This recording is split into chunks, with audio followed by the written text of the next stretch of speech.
SLST নবম দশমের second list প্রকাশিত হবে। আমি আগেও বলেছি, এখনো বলছি, আমি এর পরেও সেম কথা বলবো। কেন? তার পিছনে কিছু ভ্যালিড কারণ বা যুক্তি রয়েছে। যতই 9-10-এ ভ্যাকান্সি কমুক, সেকেন্ড লিস্ট প্রকাশ করতে হবেই। কেন? আমি আজকে এ নিয়ে বিস্তারিত আলোচনায় আসছি। এবং যে সমস্ত ক্যান্ডিডেটরা নবম দশমের কাট অফ মার্কস থেকে অনেক কম পেয়েছো, 5, 6, 7 কম পেয়েছো, যারা এ বিষয়ে নিশ্চিত যে সেকেন্ড লিস্ট প্রকাশিত হলেও তারা ডাক পাবে না, এই মুহূর্তে তাদের কি করণীয়?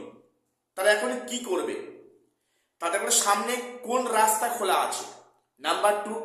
নাম্বার 3, এই নবম দশমে ভেরিফিকেশন যখন হবে, একাদশ দ্বাদশের 3 গুণ প্রার্থী এখানে বাদ যাবে, যেটা বিভিন্ন অভিজ্ঞ মহল এমনটাই দাবি করছে।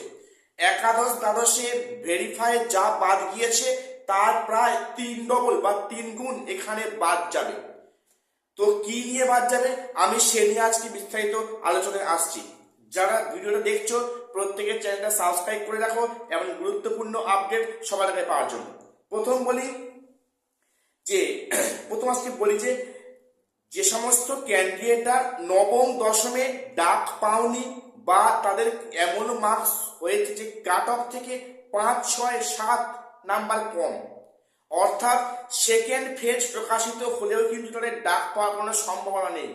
এখন তাদের কাছে কি করণীয়? দেখো, একটা বিষয় পরিষ্কার, এই যে এসএলএসটি হলো, এরপরে যে আগামী আবার কবে হবে তার কোনো ঠিক ঠিকানা নেই। কাজেই এখানে যারা ডাক পাওনি তাদের মধ্যে অনেকে খুবই হতাশায় পড়েছে, পড়াটা স্বাভাবিক। তো সেখানে এখন বিষয়টা হচ্ছে কি, তাদের সামনে এখন কোন পথ খোলা আছে?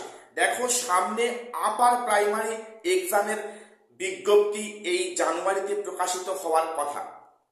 সেখানে 21,000+ ভ্যাকান্সি কিন্তু রয়েছে আপারের ক্ষেত্রে। এখন সেখানে সে আপারকে এখন পাখির চোখ করে প্রত্যেককে এখন আগাতে হবে, এর ছাড়া রাস্তা খোলা নেই।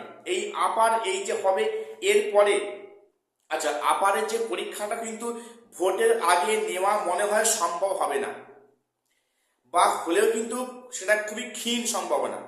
বেসিক্যালি সরকার থেকে তোড়জোড় করছে সামনে ভোট, কাজে তার মধ্যে একটা বিজ্ঞপ্তি দিয়ে ফর্ম ফিল আপ করিয়ে রাখতে পারে। বা সেক্ষেত্রে যদিও পরীক্ষাটা নেয় এবং তারপরে যে প্রক্রিয়া কিন্তু আফটার ইলেকশন, অর্থাৎ এখন সামনে অপশন খোলা আছে কোনটা, যে আপার প্রাইমারি প্রত্যেকে কিন্তু প্রিপারেশন নাও, কারণ এখন অনেকে আছে যাদের এজ কিন্তু খুব মার্জিনাল লাইনে আছে, অর্থাৎ যাদের 1-2 বছরের মধ্যে তাদের কিন্তু এজ ওভার হয়ে যাবে। কাজেই এই শেষ সুযোগ কিন্তু এবারে ভোট আছে, মানে এবারে কিন্তু একটা ফর্ম ফিল আপ দেবে এবং একটা পরীক্ষা কিন্তু নেবে। কাজেই তোমরা যারা ডাক পাওনি, মন খারাপ না করে তোমরা কিন্তু আপারের জন্য এখন থেকে প্রিপারেশন জোর কদমে বাড়িতে নেওয়া শুরু করে দাও। এছাড়া কিন্তু সামনে কোনো অপশন এই মুহূর্তে খোলা দেখছি না। নাম্বার 2 এসো, সেকেন্ড লিস্ট প্রকাশিত হবে। কেন এত জোর দিয়ে কথাটা বললাম? তার সাথে সাথে পরের যে কোশ্চেনটা, যে এবারে নাকি 3 গুণ প্রার্থী বাদ যাবে ভেরিফাইয়ের ক্ষেত্রে 9-10-এ, কেন বললাম? দেখো, এখানে যেটা বিষয় যে নবম দশমে কিন্তু এক্সপিরিয়েন্সের ভুয়ো তথ্য দিয়ে প্রচুর জন ফর্ম ফিল আপ করেছে। কেউ কন্ট্রাকচুয়াল টিচার, কেউ সেখানে পার্ট টাইম টিচার বা ইত্যাদি ক্ষেত্রে কিন্তু অনেকে সেখানে এক্সপিরিয়েন্সের ভুয়ো তথ্য দিয়ে ফর্ম ফিল আপ করেছে। তার মধ্যে প্রচুর স্টুডেন্ট ডাক পেয়েছে কল ফর ভেরিফাই, তাদের প্রচুর সংখ্যক কিন্তু বাদ পড়ে যাবে এমনটি সম্ভাবনা, এবং এটা খুব বেশি। এবং শুধু তাই নয়, এখানে এমনও অনেক ক্যান্ডিডেট রয়েছে যেটা হয়েছে 11-12, সেখানে কিন্তু বিএড কিংবা সেখানে এমএস, সেখানে কিন্তু প্রবেশন তারা সার্টিফিকেটও জোগাড় করতে পারেনি, অর্থাৎ সেখানে তারা সার্টিফিকেট শো করতে পারেনি। বিএড কিংবা মাস্টার্স কিন্তু সার্টিফিকেট শো না করলে কিন্তু তাদের ফর্ম ফিল আপটা কিন্তু তাই কিন্তু প্রক্রিয়া বাদ দেওয়া হবে, যেটা কিন্তু হয়েছে ক্লাস 11-12-এ। কাজেই সেখানে তোমাদের কিন্তু প্রভিশনাল সার্টিফিকেট লাগবে। কাজেই এটা অনেকের কাছে নেই, একটা বড় একটা চিন্তা বা সমস্যার কারণ। এবং পাশাপাশি সেখানে ভ্যাকান্সি খালি হবে অনেক। কেন বললাম? ম্যাক্সিমাম ধরতে গেলে 80% কি তারও বেশি যারা মানে ডাক পেয়েছে 9-10-এ তারা কিন্তু অলরেডি ইন্টারভিউ দিয়ে এসছে 11-12-এ। এবং সেক্ষেত্রে যেটা কমিশন চাইছে যে 11-12-এ রিক্রুটমেন্টটা আগে করার জন্য।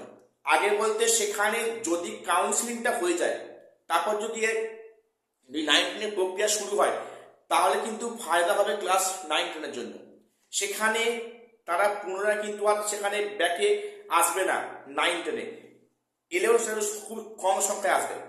তো কাজেই সেখানে সেকেন্ড লিস্ট প্রকাশিত হবে, সেখানে অনেকটা ভ্যাকান্সি খালি হবে 9-10-এর ক্ষেত্রে। সেখানে সেকেন্ড লিস্ট প্রকাশিত হবে এমনটা কিন্তু সম্ভাবনাটা খুব খুব বেশি। তো যাই হোক, তোমরা যারা ডাক পাওনি তোমরা কিন্তু এখন থেকে প্রিপারেশন নিয়ে নাও আপারের জন্য। প্লাস সামনে পিএসসি টিচার্স পদের রিক্রুটমেন্ট আছে, এবং সেখানে স্কুল এসআই পিএসসি সেখানে কিন্তু রিক্রুটমেন্টের সামনে কিন্তু হবে 26-এর মধ্যে। কাজেই প্রত্যেকে পুনরায় মনে উদ্যম নিয়ে তোমরা কিন্তু প্রিপারেশন নিয়ে আরম্ভ করে দাও। ঠিক আছে? তো আজকে থেকে আপডেট দেওয়া ছিল, দেখা হচ্ছে পরে কোনো ভিডিওতে।